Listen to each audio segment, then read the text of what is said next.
बोलो बाके बिहारी लाल की जय। राधे राधे दोस्तों, राधा कृष्ण के इस आने वाले एपिसोड में आप देखेंगे जिसमें कुमार वासु जन्माष्टमी के महोत्सव की तैयारी करने लगते हैं और सारे भक्तगण को श्री कृष्ण की भेंट देने लगते हैं और भार्गवी के पास जाकर के कहने लगते हैं, भार्गवी अभी कहीं आई तुम पर दबाव तो नहीं डाल रही है ना इस उत्सव में सम्मिलित होने के लिए। ये सुनकर के भार्गवी भी कुमार वासु से कहने लगती, धन्यवाद वासु मुझे समझने के लिए और मुझे समय देने के लिए, लेकिन मैं सच में इस उत्सव में सम्मिलित नहीं होना चाहती। ये सुनकर के कुमार वासु कहने लगते हैं, यह सब तो मैं तुम्हारे लिए ही कर रहा हूँ भार्गवी, ताकि गांव वाले प्रसन्न रहे और यह लोग तुम्हें प्रसन्नता से स्वीकार कर ले।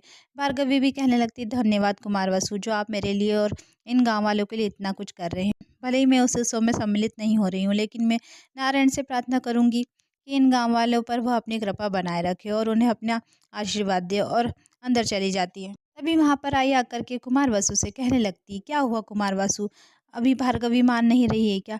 कुमार वासु कहने लगते, नहीं, मगर मैं चाहता हूँ कि उत्सव के अंत तक भार्गवी मेरे साथ विवाह का प्रस्ताव मान जाए और चाहे कुछ भी हो जाए आपको उसे मनाना ही होगा। आई आई भी कहने लगती है, आप चिंता मत कीजिए, मैं सबको संभाल लूँ, भार्गवी उत्सव में जरूर सम्मिलित होगी, किंतु इस उत्सव के लिए दूध लगेगा और आपने दूध का इंतजाम तो कर लिया है ना, क्योंकि इसके बिना तो हम जन्माष्टमी का उत्सव नहीं मना पाएंगे। उधर श्रीनिवास भी गोविंदराज से महादेव को दूध चढ़ाते हुए कहने लगते हैं, जन्माष्टमी हो या महाशिवरात्रि, किंतु दूध के बिना तो कोई भी त्यौहार पूर्ण नहीं होता है ना। श्रीनिवास की बातें सुनकर के गोविंदराज भी पूछने लगते हैं, देखो श्री, मैं इतना तो जानता हूँ कि तुम यहाँ पर मुझे शिवलिंग पर दूध चढ़ाने या पूजा पाठ करने तो नहीं आए हो, अब मुझे यह भी बता दो कि आखिर तुम्हारे मस्तिष्क में चल क्या रहा है। श्रीनिवास भी कहने लगते, गोविंदराज मुझे तो ऐसा लग रहा है मेरे जीवन में जो भी घटित हो रहा है वो सब महादेव जी का ही रचा हुआ है। गोविंदराज भी कहने लगते हैं, क्या कह रहे हो श्री, महादेव ऐसा क्यों करेंगे। श्रीनिवास कहने लगते हैं, सच कह रहा हूँ मैं गोविंदराज, मुझे तो प्रतिक्षण ऐसा लगता है कि मैं जो भी कर रहा हूँ ना, या मेरे जीवन में जो भी घटित हो रहा है वो महादेव ही कर रहे हैं, वो हर पल मुझ पर दृष्टि रखे हुए हैं। और शिवलिंग को देख करके कहने लगते, क्यों महादेव, मैं सच कह रहा हूँ ना। उधर महादेव भी यह सुन करके मुस्कुराने लगते हैं और महादेव को मुस्कुराता देख करके माता गौरी भी पूछने लगती है, महादेव जी आप इतना मुस्कुरा क्यों रहे हैं। महादेव भी माता गौरी से कहने लगते हैं कि श्रीनिवास भार्गवी को मनाने जो वाले हैं इसलिए। तभी माता गौरी पूछने लगती है, वह कैसे मनाएंगे उन्हें। महादेव कहने लगते, तुम अपने मातर्षि की लीलाओं को जानती नहीं हो क्या, ऐसी लीलाएं करते हैं कि किसी को भी भनक भी नहीं होती कि वह क्या करने वाले हैं। इस बार भी हमें प्रतीक्षा करनी होगी कि वह क्या करने वाले हैं और वह देखती जाओ। मगर मैं इतना तो जानता हूँ कि गोविंदराज भी इस लीला में उनका महत्वपूर्ण साथ देने वाले हैं। उधर गोविंद राज भी श्रीनिवास से कहने लगते हैं, मुझे ऐसा क्यों लग रहा है श्री कि तुम्हारी इस योजना में मैं बहुत बुरी तरह से फंसने वाला हूँ।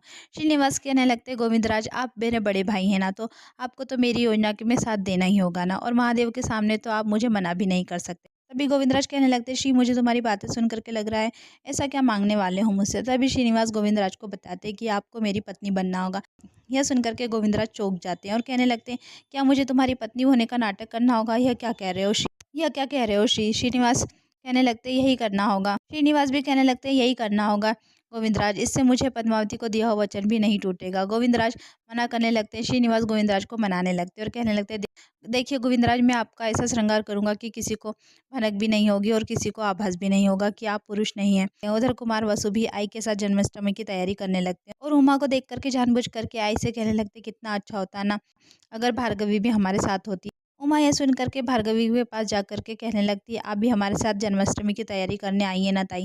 भार्गवी कहने लगती, नहीं उमा तुम जाओ, मुझे तो मक्खन बनाना है ना, और भगवान विष्णु के मंदिर जाकर के मक्खन चढ़ाना भी है। उमा कहने लगती, सब लोग बाहर कितने अच्छे से जन्माष्टमी की तैयारी कर रहे हैं ना ताई, और आपको पता भी है ताई इस बार दही हांडी कितनी ऊंची लगने वाली है, इतनी ऊंची लगने वाली है, मुझे तो लगता है गाँव के सारे युवकों को मिल करके चढ़ना पड़ेगा। और पूछने लगती है, ताई क्या यह सच है कि भगवान श्री कृष्ण माखन चुराते थे, इसलिए मैया यशोदा माखन की मटकी को ऊंचा टांगने लगी ताकि भगवान श्री कृष्ण वहां तक पहुंच ना पाए। तभी भार्गवी भी कहने लगती, हाँ सुना तो मैंने भी यही है। और उमा से कहने लगती, उमा तुम जानती हो मैंने तो यह भी सुना है कि उनसे बहुत समय तक कोई भी रुष्ट नहीं रह पाता था।